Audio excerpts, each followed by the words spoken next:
Bismillahirrahmanirrahim. Mes chers étudiants, bonjour à nouveau. Nous avons déjà vu déterminer les sollicitations de le portique numéro 1. Cette fois-ci, on va attaquer au deuxième portique. Moi, personnellement, je vais continuer toujours dans le même exercice, dans le même fichier, pardon. Ce que j'ai fait, c'est juste un décalage du portique précédent. Alors, cette fois-ci, on va attaquer le portique numéro le portique numéro 2. Portique numéro 2, pardon. Donc ça, c'est, on va continuer de la même façon et de la même manière que le portique précédent. Donc ça c'est le premier nœud qu'on a déjà traité, qu'on a déjà réalisé. Donc je vais créer un nœud à 6 mètres, ensuite à 8 mètres, ensuite on reprend avec D. Voilà, c'est toujours avec l'option Replicate. On va monter de 6 mètres.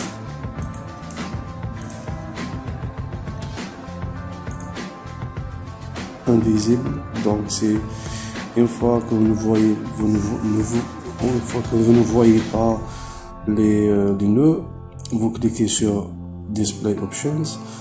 Ensuite, vous décochez dans la partie Joints l'option Invisible.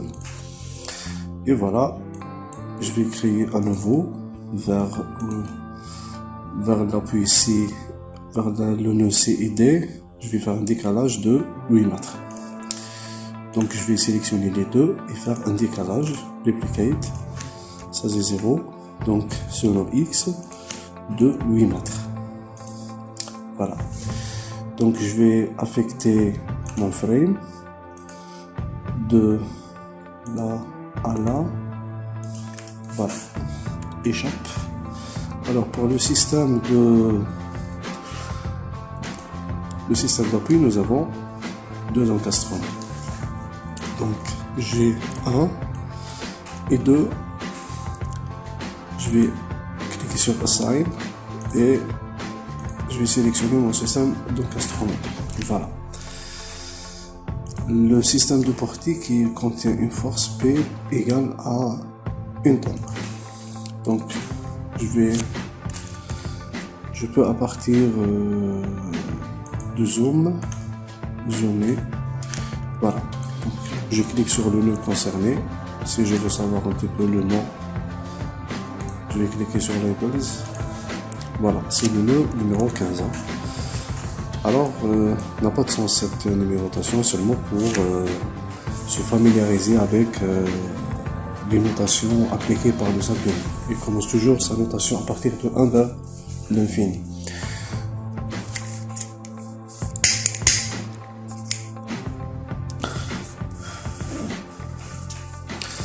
Donc, il y a une application d'une force appliquée horizontalement. Donc, nous avons P1 et P2. Je peux à partir de cliquer sur le plus ici, cliquer sur une nouvelle charge. Donc, j'imagine que P1, c'est P3 cette fois-ci. Et cliquez sur Add New Load. Ok, je vais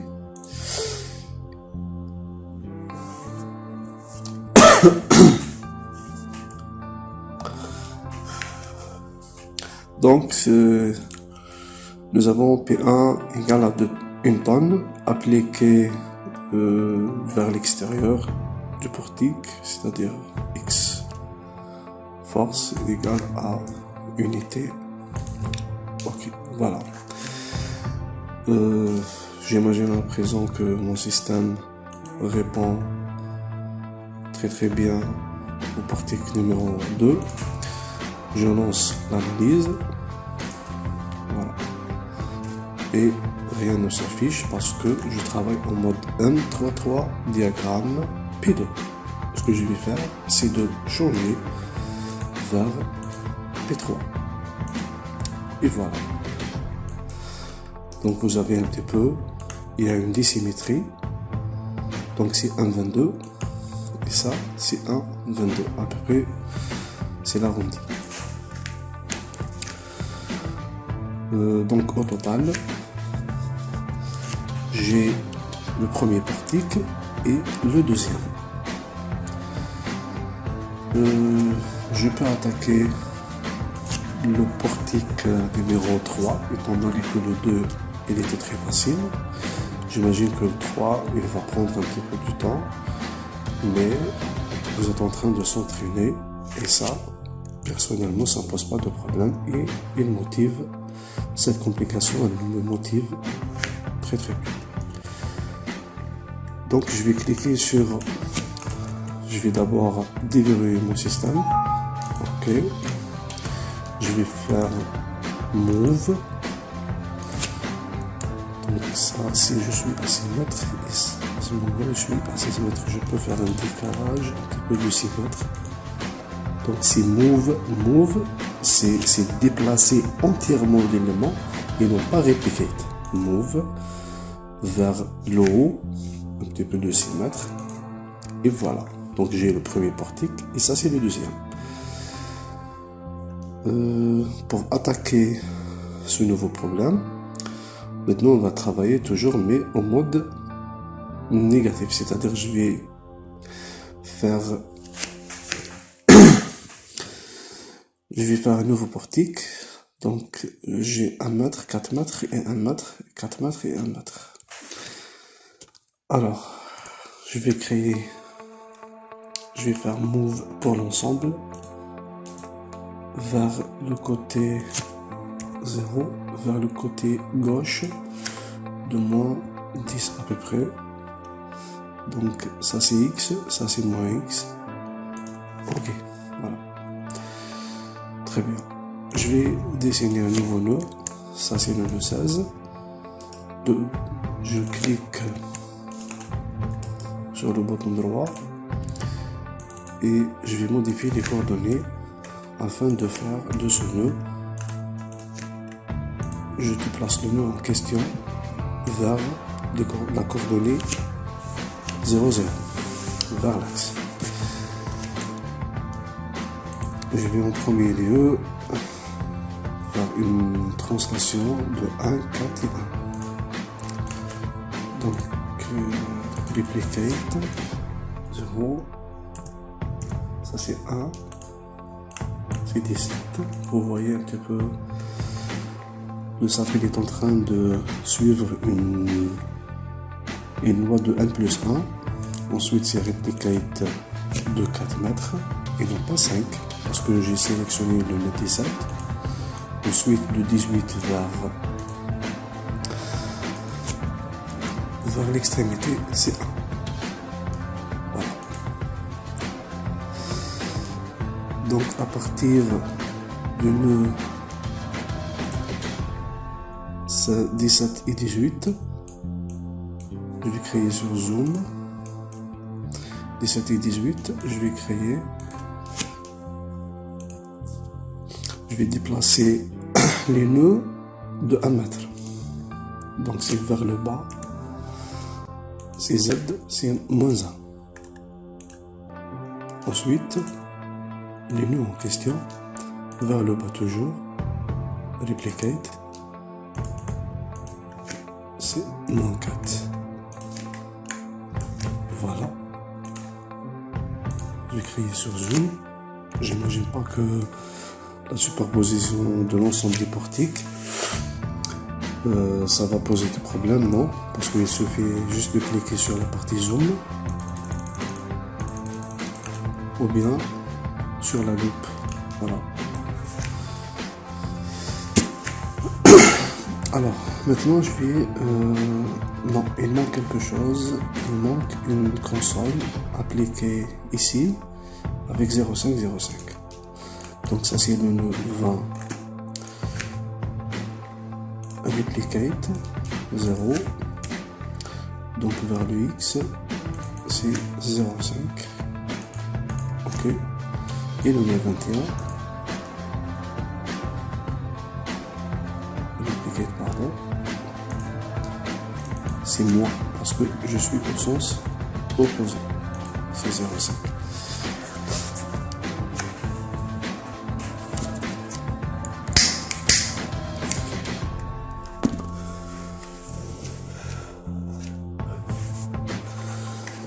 Cette fois-ci, on va appliquer la section EPE à l'ensemble. Je vais créer une barre, la première barre, la deuxième,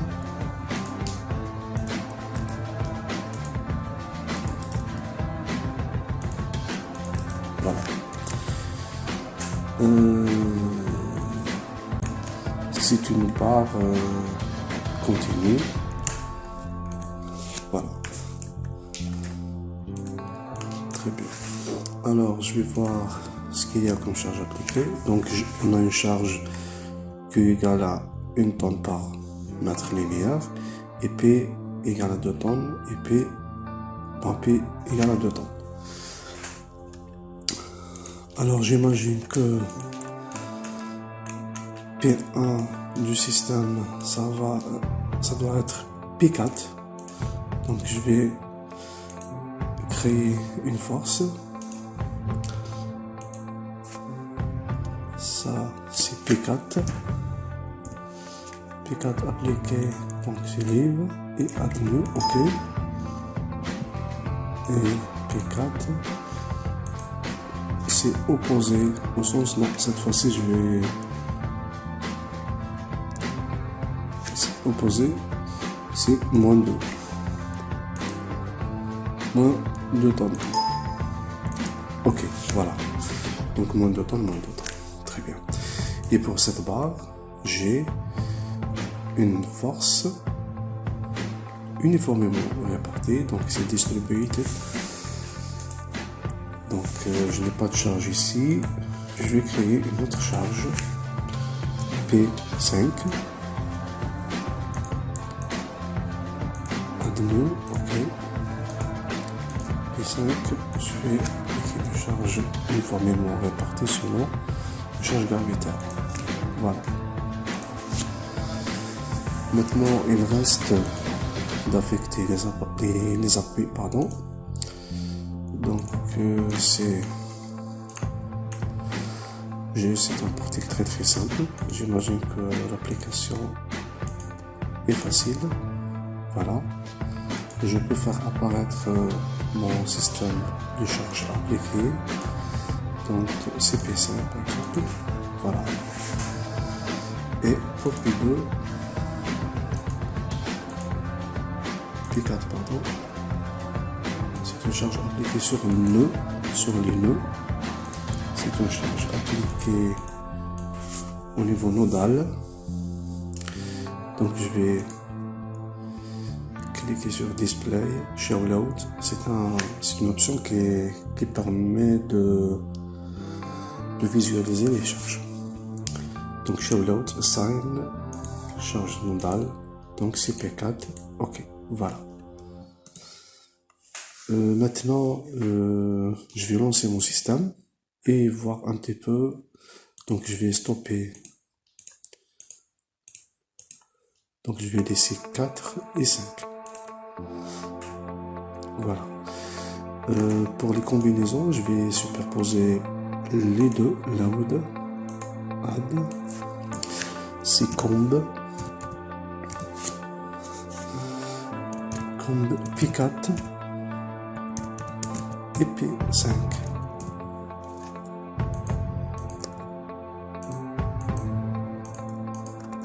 Voilà, donc c'est P4 unité added et P5 add. Ok, donc modify P4 et P5, P4 P5. Ok, je vais visualiser la combinaison P5.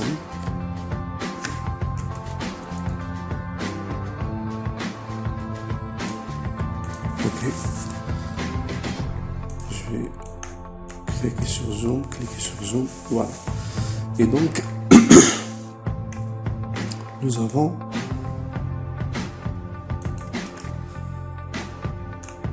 un système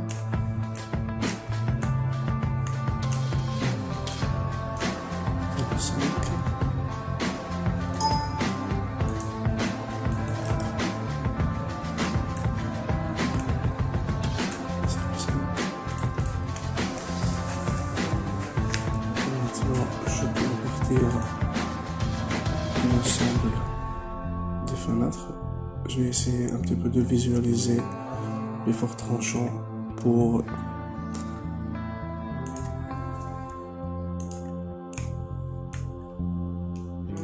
voilà.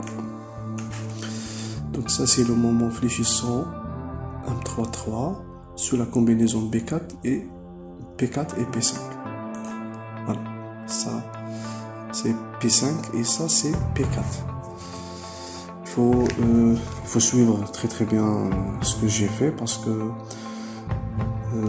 pour ne pas vraiment faire des erreurs et moi pour assurer une continuité dans la représentation des résultats. Donc nous avons la valeur de moment fléchissant. Maintenant on va illustrer la valeur de l'effort tranchant sous combinaison. Voilà. Je vais revenir en arrière. Le facteur 0,5 et donc voilà un petit peu le rouge, c'est-à-dire le négatif pour l'effort tranchant. Ça, la valeur d'effort tranchant, j'imagine qu'elle doit être inversée. Parce que l'effort tranchant,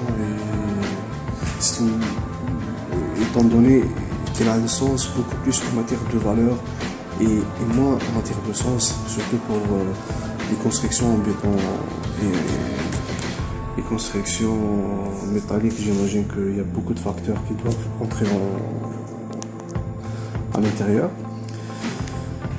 Donc il donne un petit peu la valeur pour pouvoir dimensionner les cadres dans le cas d'un poteau en béton armé.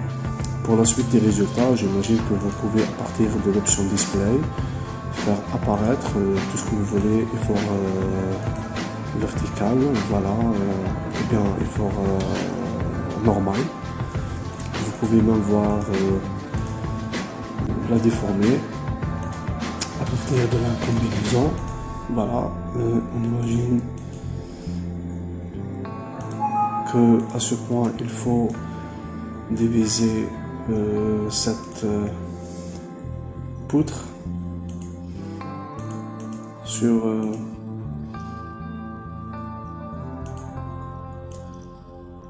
voilà, je vais revenir en arrière. Voilà, je vais cliquer sur les nœuds et